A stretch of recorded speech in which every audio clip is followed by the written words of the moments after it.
Lionel,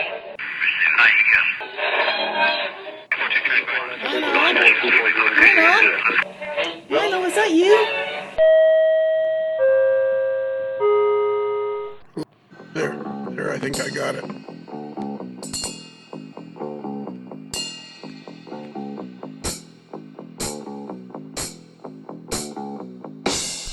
All right, it's time for another episode of Modeler's Life. We're not sure why, but we're here. We're on the air, and tonight we have alongside of us we have none other than Ron Marsh of Ron's Trains and Things, the most spectacular YouTube channel on the internet at this point. It is the model railroading. If you want to know anything about model railroading, you go to Ron's Trains and Things, which now has 12,323 subscribers.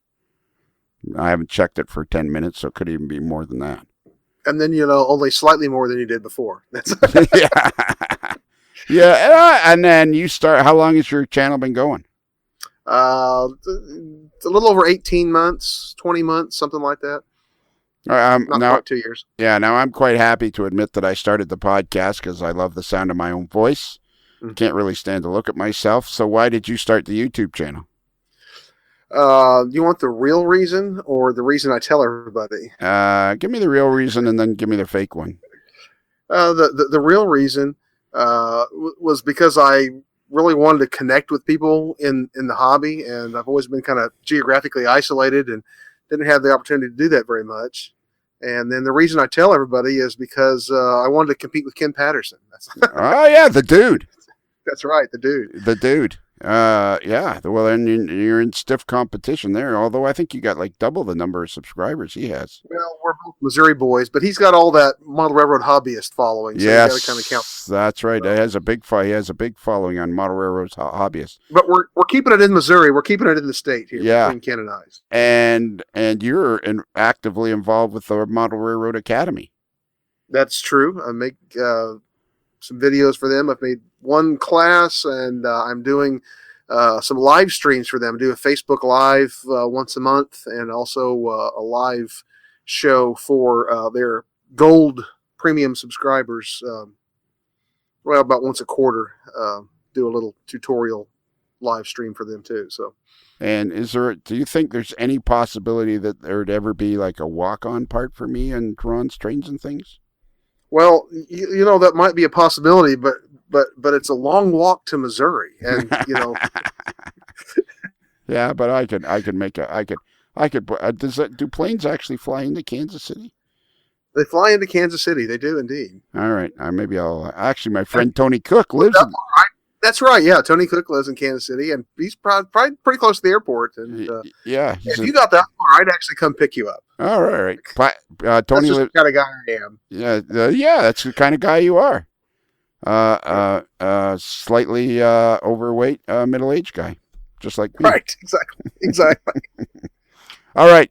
Do you remember a long time ago, we interviewed a fella named Stephen Atwell, who is a friend of yours, who you met through the digital world, the digital age, and he owns Midwest Model Railroad. I think we interviewed him back in like 06 or 07. Yeah, it seems like it that long. Well, we're not as organized here at the Modeler's Life as you are at the old Ron's Trains and Things, but we do have all our letters in the right order. I just believe in flying by the seat of my pants. That's all. Yeah, and with one of your letters is backwards. I heard that somewhere. Yeah, it looks like it's Greek to me or Latin or something, and I'm thinking... That's my dyslexia coming out. I still have your shirt. It's a lovely shirt.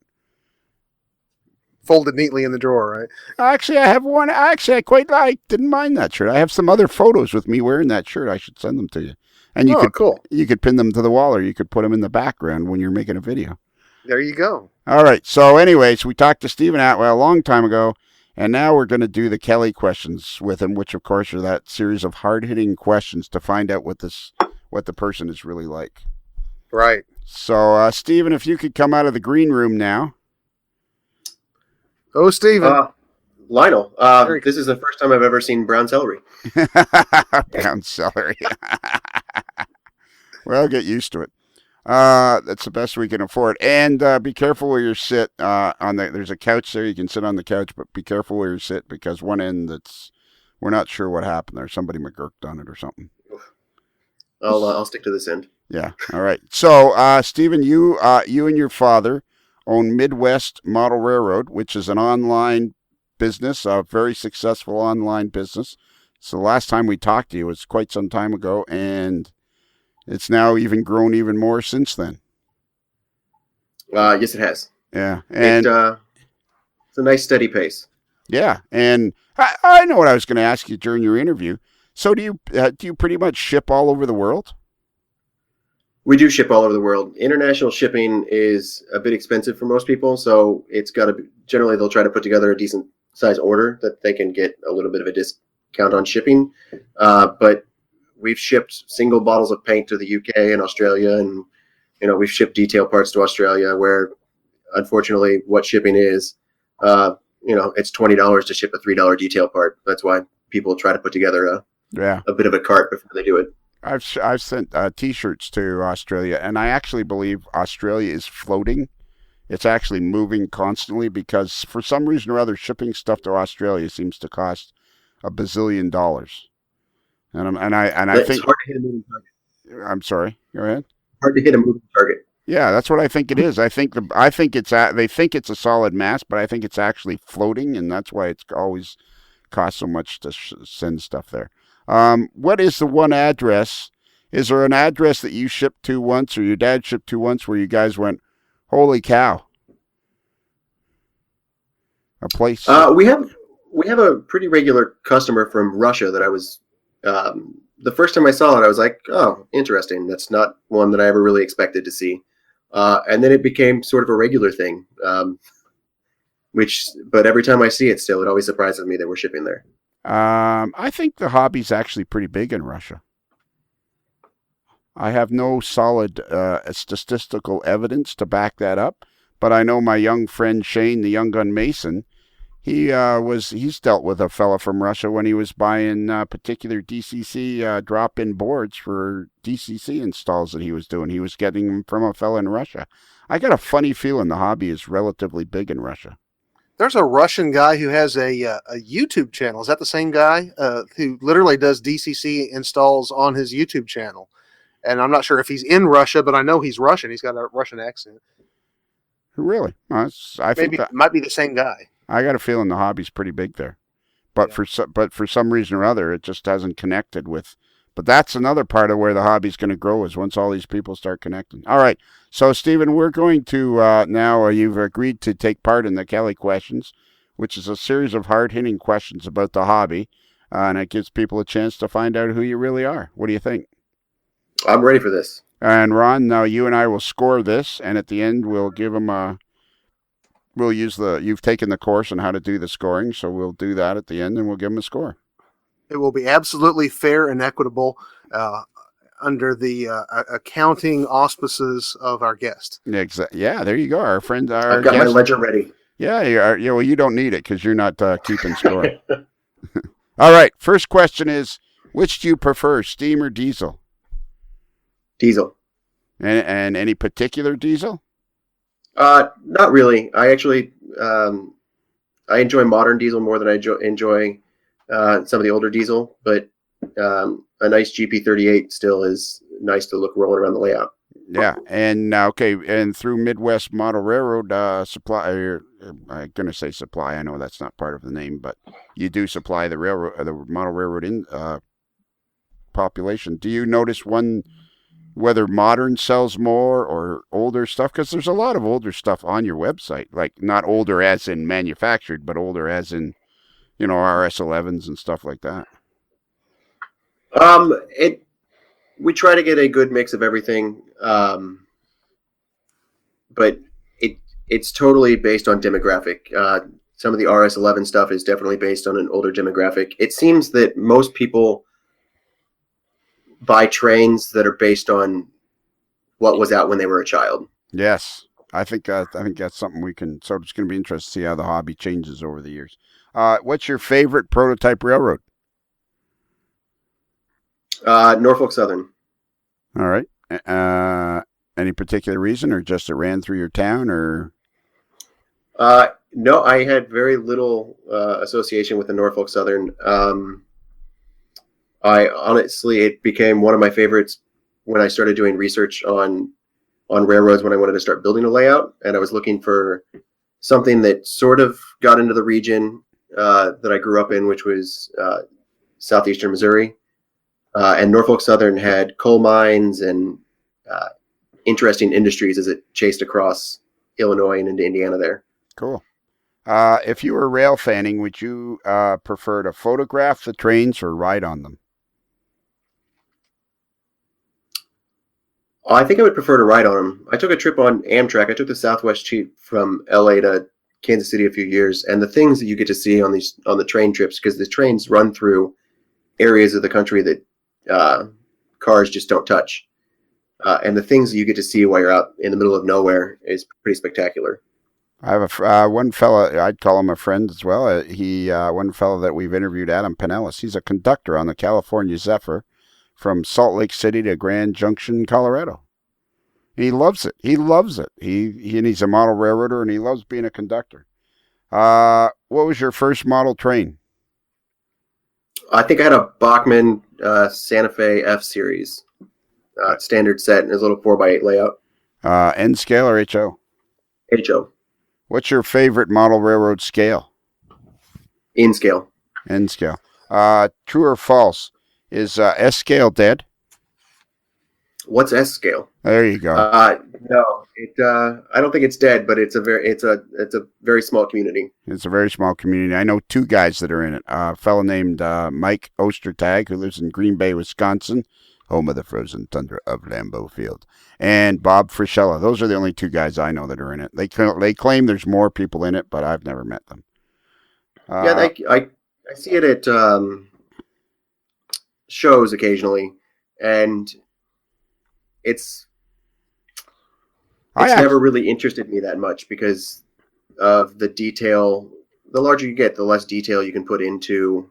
The detail's great, but there's not as much that you can put into it because you're limited on space so quickly. Yes, exactly. The layout becomes smaller and smaller. However, I believe if we'd had the opportunity, I believe S scale would have been the perfect scale. I know HO is the most popular, but S is like just a little bit bigger. You don't need much more room than HO to create something, and I think S scale would have been. Yet the modeling itself, you can create more detail on the modeling.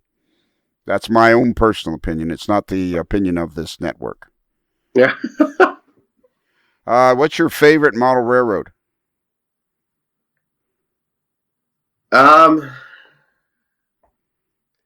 It's changed from time to time, but and I'll probably butcher his last name, Mark Lesteco. He's California, and he was part of the LD SIG group.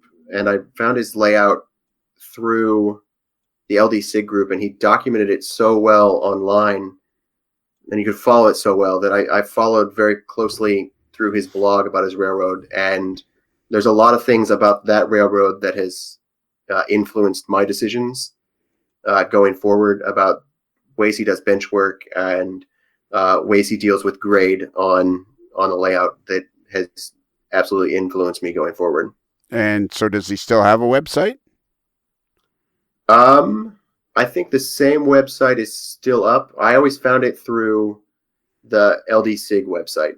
Okay. And the layout design special interest group. And you feel like his last name is Lesteco, I believe. Okay. So that's something everybody should track down. And yeah, I don't even know if the layout exists anymore, but it was a great layout. It was built in a garage. He details it so well, but it's built in a garage, and it's actually interesting. I have absolutely zero association with the guy. I just followed it online through the process. Well, that's the great thing about the digital age, as we spoke in your interviews about how much information you can get and stuff like that. I know a guy in a little town in El Dorado Springs, Missouri, that has a layout. No one lives in El Dorado Springs, Missouri. That's because there is no El Dorado Springs, Missouri. And there is an El Dorado Springs, Missouri. El Dorado, Cadillac. Well, Yeah. You say it you say it however you want. Okay. We're from Missouri, so we will say it wrong. I guarantee. um, who's the most influential model railroader for you? Um, I don't know that I have one, just because I think most people's influential model railroaders come out of generally books that they've read, or I guess people that they've come across, and through the majority of it, I've been removed from everything. But one of the guys who really drove me back into the hobby and drove me into what we do today, and his interaction with him, was probably Derek Glass, who was what I feel is like one of the early YouTube things that was documenting his railroad. Um, and I think it really helped the hobby move forward in that medium. Yes, and is he still doing videos? Do we know? I still talk to him often. He's not doing videos like the rest of us. We kind of wax and wane on how involved we are in the hobby, and he seems to be pulled away from it right now and doing some of the other hobbies that he has. Right. But he still does get to his layout room occasionally, but decides to spend that time best working on his model railroad rather than doubling the amount or tripling the amount of time taken to do the same project if he's filming it. Right. Exactly. Wait, there are other hobbies. This is news to me.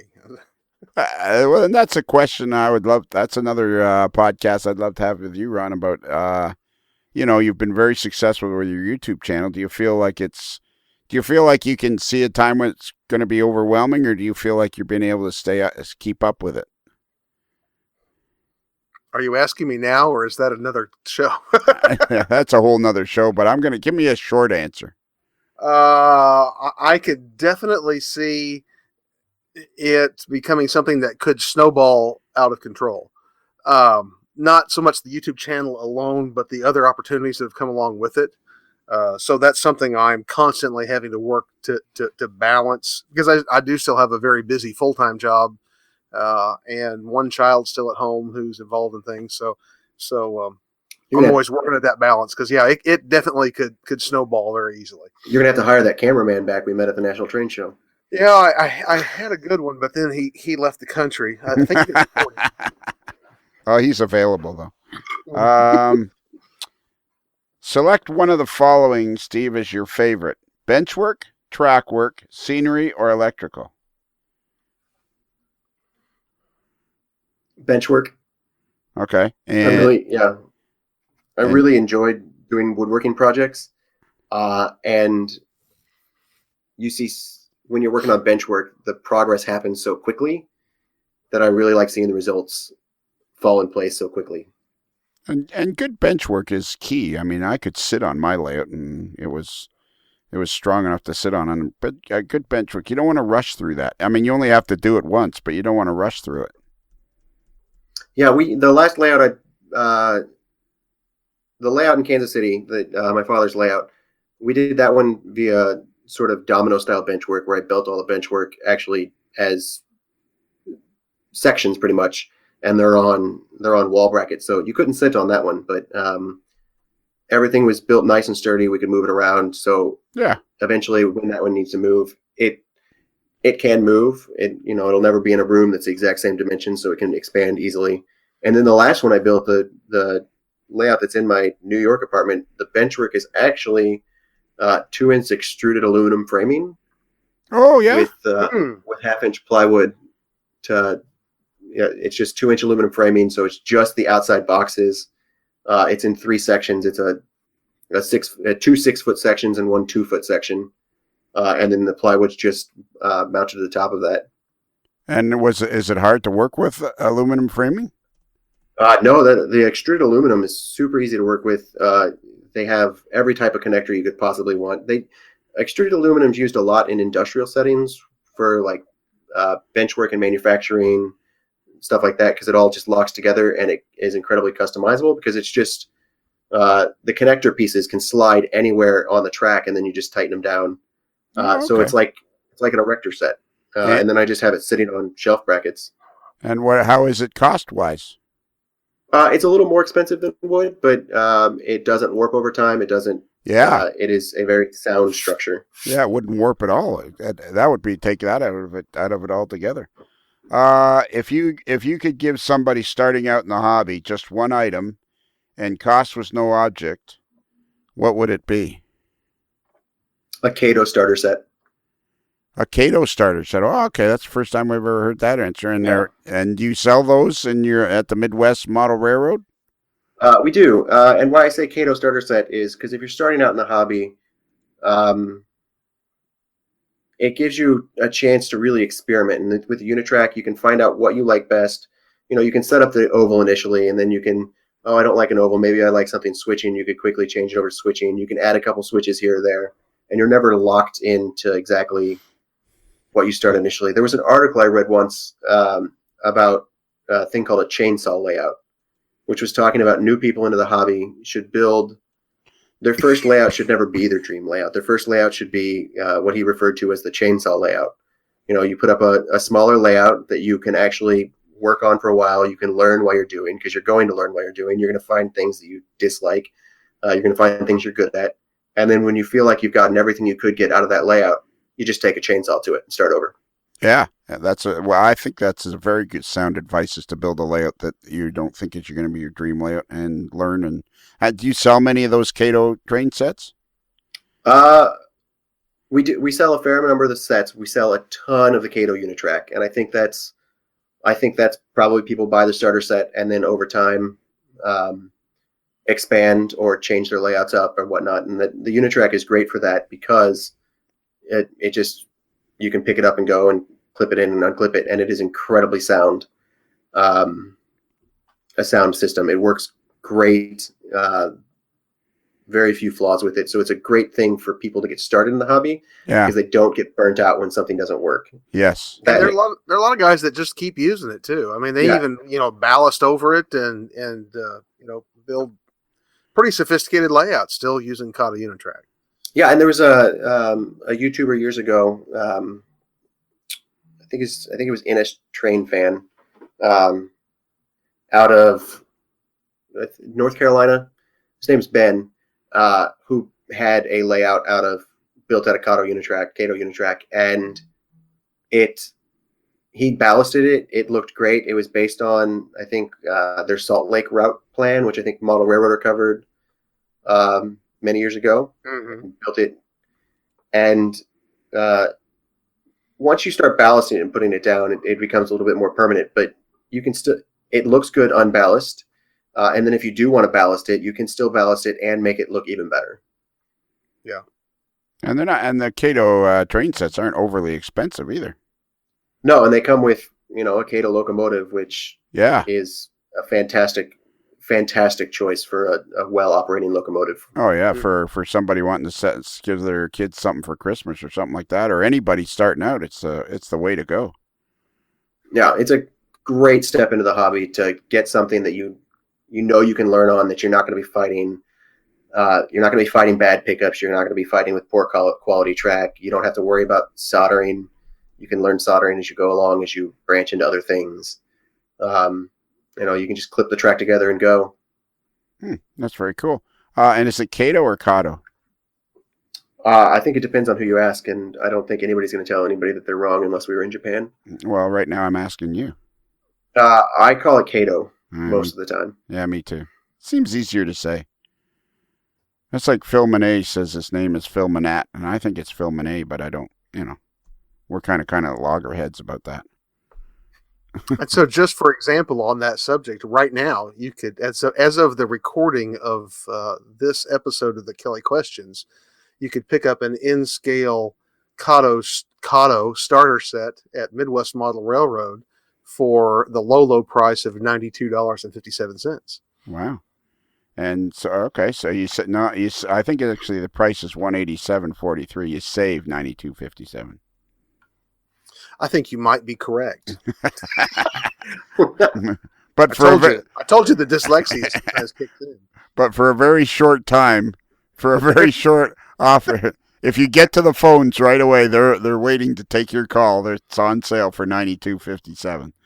Oh, you just missed that. Yeah, we're just not sure when that time is. By the way, Ron, as we speak, it's less than, it's just barely over 3 hours until your episode is released. I can't. Well, I'm going to stay up and listen to it when it comes on. Well, it's not being released in Missouri. Oh, okay. That sounds about right. I'll let you know how it is, Ron. Okay, thanks. Yeah. We're coming up with some great questions here. This is a great question for you. This is perfect for you, Steve. Where do you buy most of your model railroad supplies? My local hobby shop. It's all the way downstairs. Yeah. At Midwest Model Railroad. Yeah, most of my hobby supplies come from Midwest Model Railroad. And so do you and your dad ever get it? Does your mom work in the business too at all, or? On the Friday, Saturday, and Sunday, she helps out shipping. Okay. So did you because you live in New York and the business is in Missouri? Do they ever get your order wrong? I have not received a wrong order yet, but we're not perfect, so I'm sure at some point it may happen. And does your mom ever include cookies or underwear or anything in there for you? No. That'd be nice. When I create an invoice, next time I create an invoice for myself, I should add a line item there with something completely random out of the house and see if they throw it in for me. Exactly. It'd be a nice touch. Here's some one $20 bill. Yeah, or socks. Yeah, or please include your crescent roll recipe. Yeah, there you go. Now you're getting somewhere. If you need any help, let me know. Hang on here. I did something goofy to. Oh wait, there's so many. The problem with computers is there's so many buttons on them. That's the problem with computers. There's way too many buttons. You need a jitterbug computer. Yeah, I got it. Yeah, I got the jitterbug one. What did I do to it? I actually have these on my iPad. And it's okay, it's working now. All right. What is your favorite train event of the year, model or prototype? Now that I'm in New York, it's probably Springfield. Will I see you there this year? I gotta look at the dates again for January. My January's pretty ugly with work, but last year was great because Bill Graham lives in Staten Island and made a comment about Springfield, and I said, "Oh wait, when are the dates of that? I forgot that now that I live in a different part of the country, these shows are a little bit different for me." And he said, "Oh, it's these dates," and I said, "I'm available those dates," and it worked out that Bill and I drove up together, and by Bill and I mean Bill drove up together, and I was the hitchhiker. Right. But spent almost a week up at Springfield and went out and saw everything, and then drove back down to New York. It was a nice bit of a vacation mixed with all about trains, and got to see new products and everything else available. You spent almost a week in Springfield? Yeah, I think we went up on a Wednesday afternoon, because there was a clinic or a clinic session hosted by Miles Hale's group. Yes. Model Railroad Academy. Yes. And so Bill and I both attended the Model Railroad Academy that was associated with Springfield. So I guess we spent 5 days. I believe that might have been the last time that Miles Hale was in charge of that. I believe you're correct. Yeah, so that's was kind of a historic thing he did there, because I think, and I have no problem saying this, I think Miles Hale is the most giving person in the hobby right now. He reminds me of Lynn Westcott. He's the most he's more interested in making the hobby grow than he is in anything else. I can't I wouldn't know about your comparison, but I do know that I was comparing the Model Railroad Academy that I attended to the National Train Show that my father, the convention that my father attended. And it was interesting in that at the Model Railroad Academy, I actually paid less for the 2 days. It included lunch every day, and all of the sessions that I sat through, it's not nearly as many sessions as available at the National Convention, but there was generally a minimum of 4 sessions a day that you could get through. And if it was a building thing, all of the supplies, Miles went out of his way to make sure through teamwork with manufacturers or whatever the case may be, that the supplies were provided for all of these things. So if there was a clinic about building a structure, we had an in scale or HO scale. The choice was yours. DPM kit that not only did you sit there and watch this guy describe how to do it his way, but you participated by doing it while you were watching, which didn't seem to be the case at the national convention. Yeah. Yeah, I think you and I ought to have a discussion about the NMRA one day. Yeah. I think before you leave the subject of Miles Hale, of course, Miles lives in Kansas City, and I've gotten to know Miles pretty well over the last couple of years. But this is just such an example of the kind of guy that Miles is.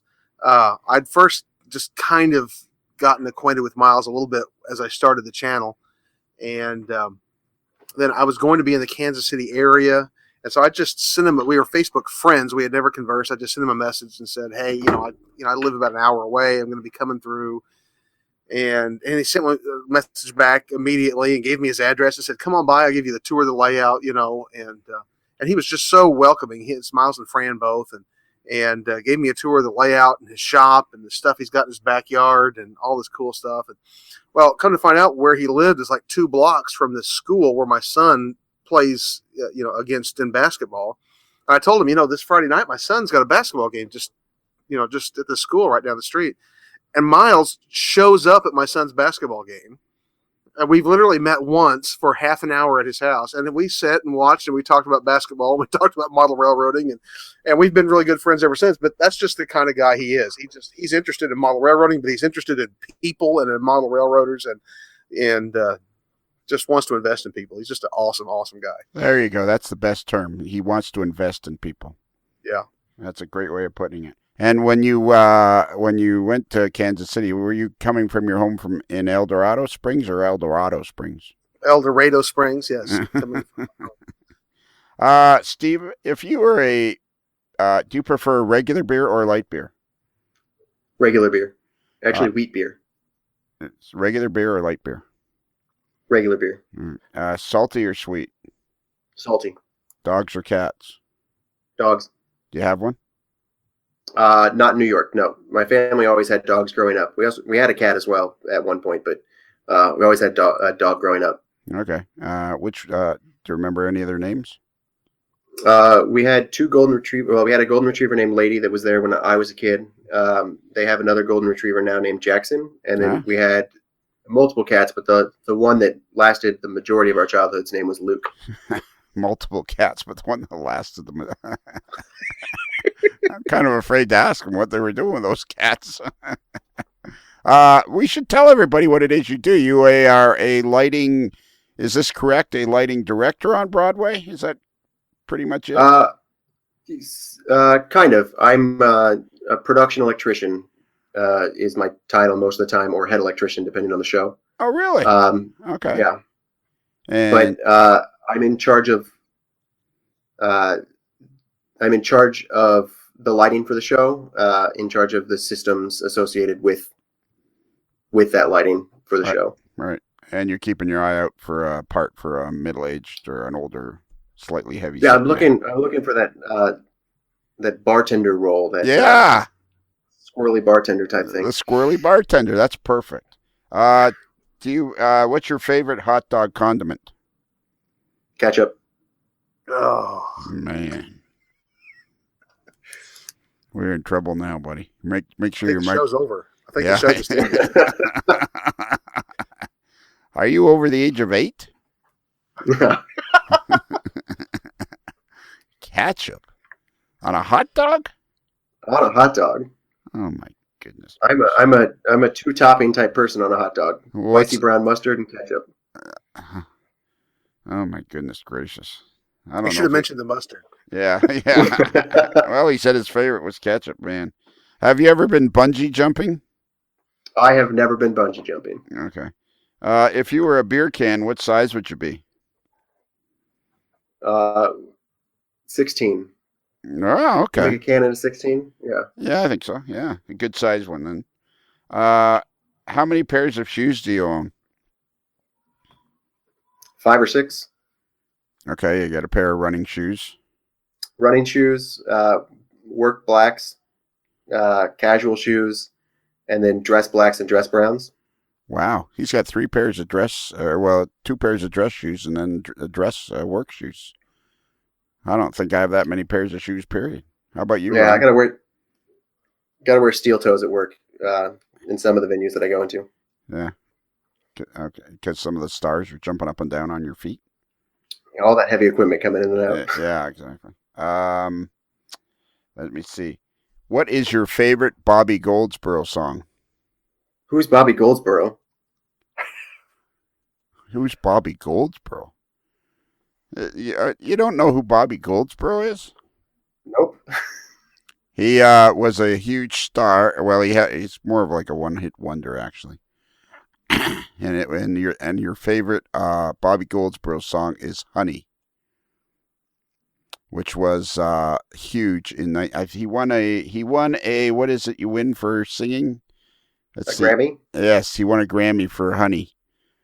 I think that's what it was called. Yeah, "Honey." Ron, was this, or Lionel, was this before I was born? Yeah, 1968. Yeah. That's the year I was born. See the tree, how big it's grown. It wasn't long, blah, blah, blah, blah. You want me to sing you some more? Yes. we can consider this your audition. Yeah. I'm not. So that was his big hit, was "Honey." So if anybody ever asks you what's your favorite Bobby Goldsboro song, it's "Honey." #1 hit. It was huge. It sold over 1 million copies in the United States, 1968. Huge. And he only ever sang sappy songs. Like there wasn't a whole lot of upbeat Bobby Goldsboro songs. If you were a superhero, what sort of powers would you have?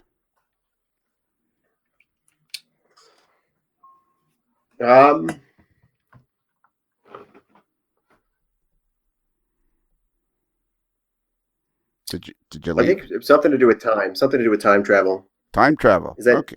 Yeah. Maybe not distant time travel, but there's never enough time, so anything that could buy me some more time would be great.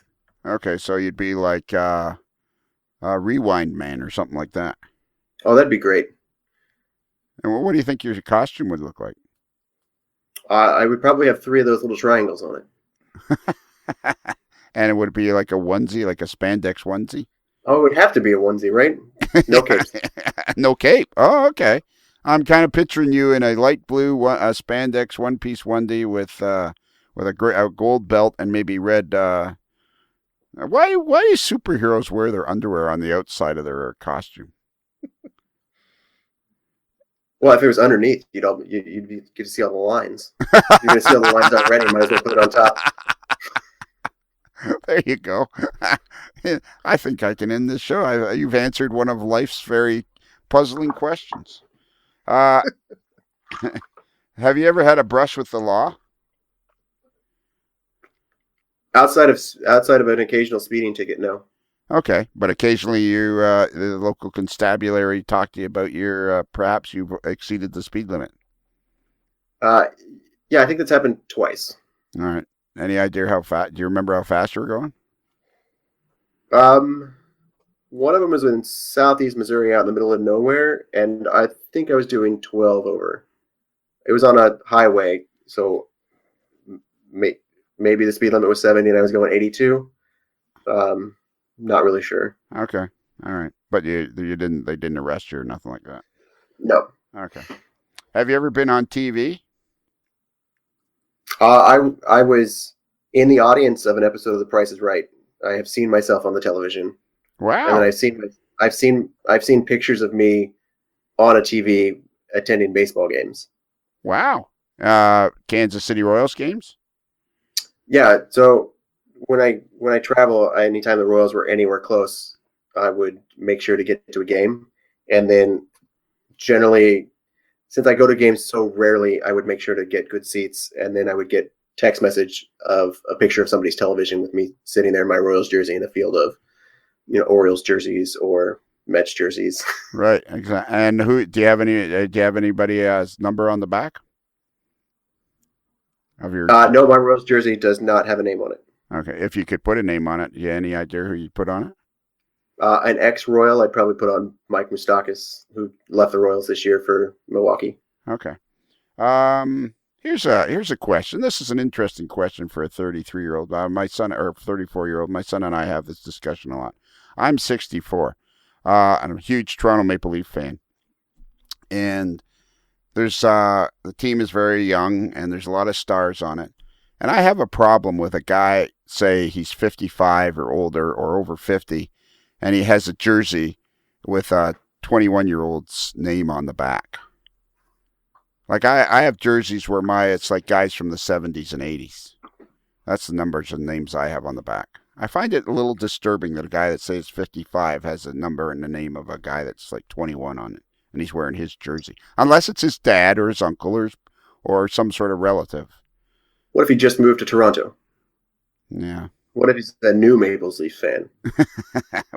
That's true. He could. Yeah, but see, this is an interesting thing. You're in show business, which is basically, you're in the biz. You're in the show biz, the Great White Way. Here's something, and you go around the country wearing your Kansas City Royals jersey. So here's something I'm very definite about. The only teams you can root for are where you were born. So if you were born in Kansas City, you can only root for the Kansas City Chiefs or the Kansas City Royals. Now there's no hockey there, so you're pretty much free to pick any team you want. But you can't be you can't be born and raised in Kansas City and be a Cleveland Indians fan or a New York Yankees fan. Yeah, you definitely can't. Definitely cannot be a New York Yankees fan.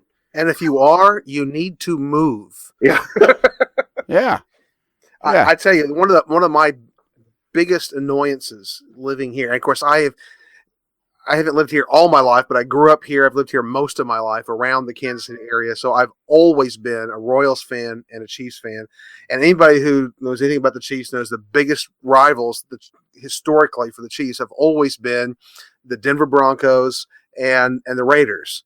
And people who just have to proudly sport their Broncos stuff and their Raiders stuff as if it somehow makes them special. I just want to say you're banned from the state. You have to go somewhere else. You can't live here and own that. It should be against the law.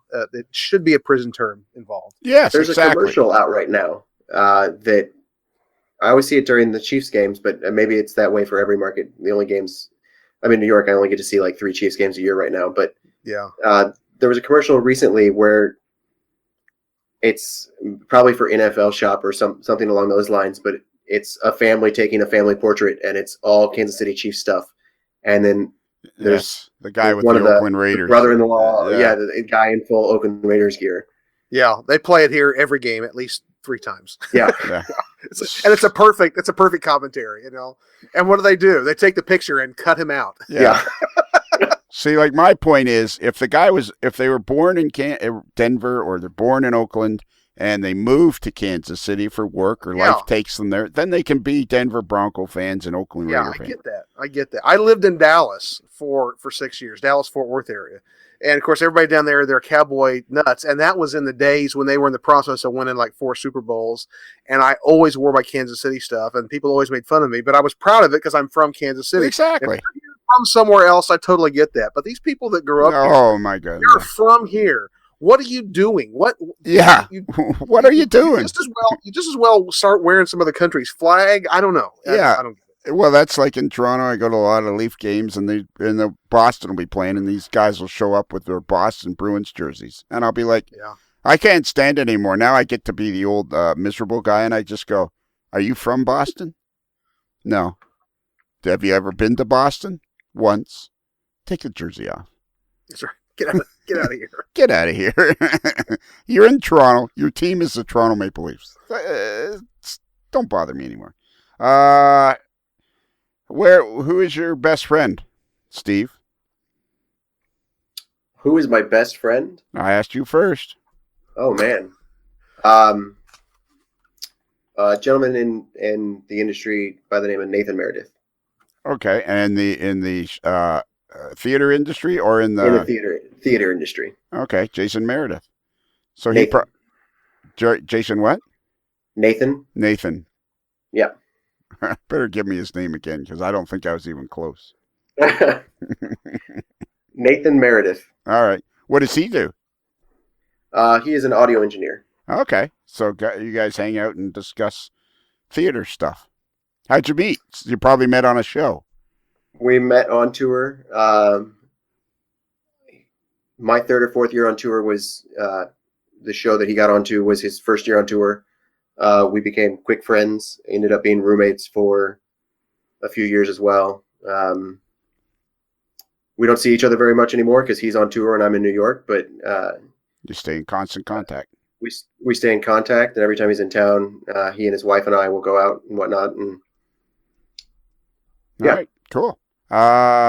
What's your favorite zoo animal? My favorite zoo animal is the hippopotamus. It's like that water one, the water whale. Hippopotamus. All right, cool. That's an interesting answer. Now, if Bruce, the mailboy, the moderately agitated mailboy, was here, he'd tell you about the hippopotamus farting YouTube video that he loves. And he always thinks it's hilarious. And to me, I don't get it. Do you prefer baseball or hockey? Baseball. If you could choose only one professional sports team to root for, would it be the Kansas City Chiefs or the Toronto Maple Leafs? Man, it'd be the Kansas City Chiefs. All right. If you were stranded on a desert island with just one person, would you prefer it to be Model Railroad YouTube sensation Ron Marsh or me, Lionel? No pressure. No pressure. I think I'm gonna have to go with Lionel. Oh, wow! There are so many more stories to learn from Lionel. Not that Ron's out of stories, but I've heard a lot of Ron stories. Yeah, but Lionel will use your toothbrush. Yeah, and apparently, Ron, you're boring. Okay, 12,000 subscribers say so. Yeah, there you go. What is your favorite podcast? A Modeler's Life. Perfect. All right, so that's the end of the questions, and now it's time for the scoring. And Ron, would you like me to go first? Sure, that would be fantastic. Yeah, because you're new at the scoring, so it'll give you a chance to work on. I'm sure it's going to take you a little longer to cipher. I'm wrapping my brain around it now. I'm adding furiously. Yeah, there you go. So his favorite model railroad scale is N, which I struggled with for sure. But I really liked his favorite model railroad answer and who is his most influential model railroader. And I thought his answer about if you're somebody starting out in the hobby, he'd give them a Kato train set, which I thought was a great answer. I thought he was a little, shall we say, narrow-minded about where he buys all of his model railroad supplies. Because there are other, he's not supporting his local hobby shop. He's buying them from his own business. Do you get a discount? I get a small discount. Don't forget, next time you send something, ask your mom to send you a pair of socks or something. And let us know how that turns out. Yeah, let us know. Food. I'm gonna go for food. All right. I'm gonna ask for food. There you go. I'll go for that. All right. And regular beer, light beer, that was good. All those ketchup. Boy, that was a huge blunder. It was honest, but it was a mistake. And numbers his shoes. I was thrown off that he has so many dress shoes, and he didn't know the Bobby Goldsboro song. He didn't even know who Bobby Goldsboro was. He spent his entire life in show business, and he doesn't know who Bobby Goldsboro is. So, anyways, after I add it all up, and Andy, Kansas City Chiefs, but he did want to spend some time with me on the desert island. So, anyways, I added it all up, and I subtracted by the month, and the fact that the Ron Marsh episode is just now barely over 2.5 hours away. I came up with a score of 4.2 out of 100. That's a solid pass. Yeah. No, wait. It's actually not a bad score. Yeah, I think you scored at least 0.2 above me. So does that make it my turn? It's your turn now. Okay. Well, I got to say, I thought he started off with pretty strong in talking about his favorite scale being in scale. Everybody knows that's normal scale, fastest growing scale in the hobby right now. So I think he was on the cutting edge there when he's talking about in scale being his favorite scale. I was a little disappointed that I was not his most influential model railroader. I thought that was a little bit of a detraction there. I agree with you, Lionel. I thought the Kato set was a great way to start somebody off in the hobby. And like you, I almost thought we had to end the show on the whole ketchup answer. Yeah. Don't know why the mustard wasn't there first, but that's. Yeah. Anyway, he made a big upswing when he started talking about being a fan of the Royals, the Chiefs, whole Chiefs conversation. I got to tell you, I ended on a bit of a sour note, knowing that he would have taken Lionel, the toothbrush stealer, to the to the deserted island with him. And so, by the time I added all those things up and then factored in the episode number and subtracted his age, I came up with a score, a little more generous score of a 4.9. Oh. So you add those two up, and it's almost 10. So you got it. Your average score is just is about 4.5, 4.5 out of 100. That is pretty good. That's a definite middle of the road, slightly above middle of the pack score. You got to be pretty proud of yourself, Steve. I've always excelled on tests. I'm pretty sure you outscored me all the way around. So. Yeah, whatever that means. You take that for what it's worth. Yeah, that's a pretty low bar, I think, though. Yeah, pretty low bar to set. That's right. All right. Well, Steve, that was pretty cool. We did a really cool interview. Then years later, we did your Kelly questions. Do you have any questions before you leave? And you can keep the tinfoil helmet, by the way. Oh, this isn't just required for this building? No, it's part of you need to wear it for the test. So. Got that. I'll make sure to bring it with me to Springfield. Yeah, you want me to sign it for you or something? Oh, that way I haven't replaced it. If you wear that in New York City, you can pick up broadcast radio from the fillings in your teeth. All right, what time? What time to work? What time of day do you theater people start? It depends on what we're doing that day.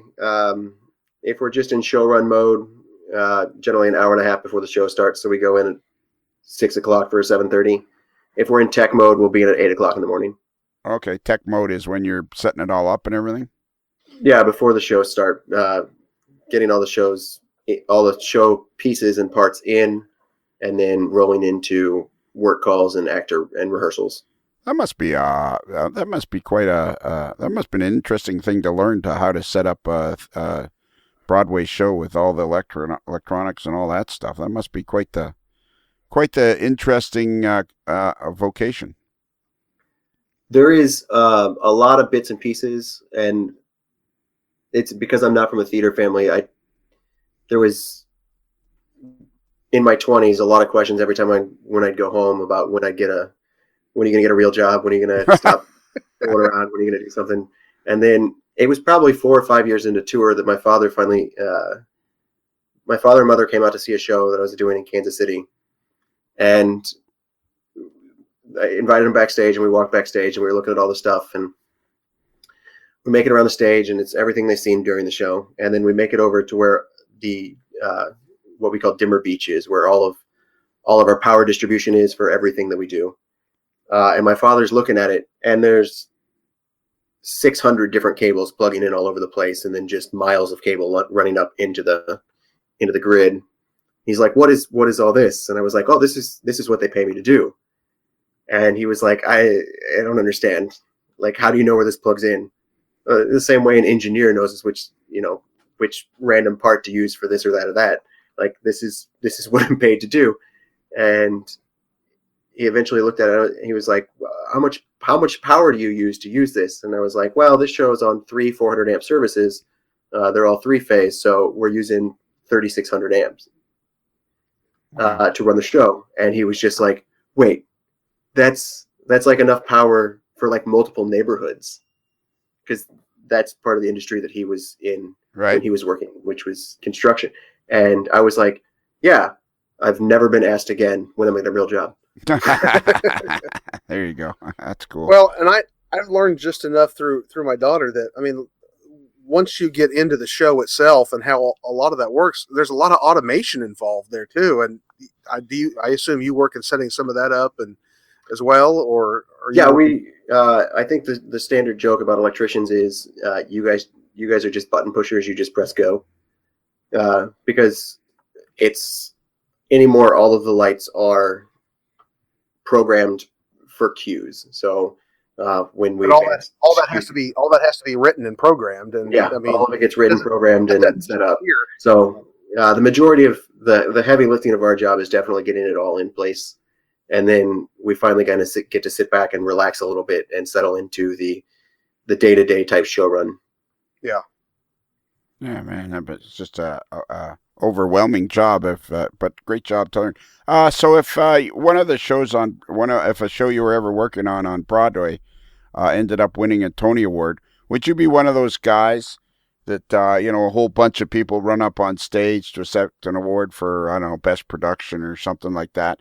Would you be one of those guys that'd be like in the 10 or 15 people that are standing while one guy does the acceptance speech? I would not. I would be sitting at a bar watching it on TV with a bunch of other people from the show drinking. All right. I can vouch for the fact that that's where he would be. But he ended up at the Tony parties. Our Tony party started before the Tony broadcast started. Okay. There and you so go. I spent the entire evening at the Tony party watching the Tonys on television and texting Ron Marsh. But here's where I was going. As the years go by and you move more and more into the industry, and eventually you'll be the guy that's in charge of that particular part, and you'll get to go up in a group and accept the Tony. I want you to be that guy that, as they're all going off stage, one guy walks up to the microphone and says, I just want to thank, and it'd be cool if you could just say, I just want to thank Ron and Lionel for all their help. If that opportunity ever arises, I will absolutely do it. Yeah. Okay. All right. So we're all done. We have an email address. It's modellerslife@gmail.com. That's modelers with one L like railroad, not two L's like Atwell. And we have a website, modellerslife.com. You go there. There's links and all that kind of stuff you can look at and see all about the shows. Like, for example, right now, and the upcoming episodes is episode 110, Ron Marsh, which is going to be released in about 2 hours and 37 minutes. I think that's going to be one of your biggest shows ever. I think so, absolutely. I just have a feeling. Yeah, it's going to be huge. It's going to be huge. Huge. That probably will kick you off of the air for that episode. And the only thing left to do, the only thing we need to remind everybody is that Modeler's Life is considered marginally adequate by 6 out of 10 doctors. Why do we never get an answer when we're knocking at the door with 1,000 million questions about hate and death and war? It's when we stop and look around us, there is nothing that we need in a world of persecution. It's another Lincoln Homer.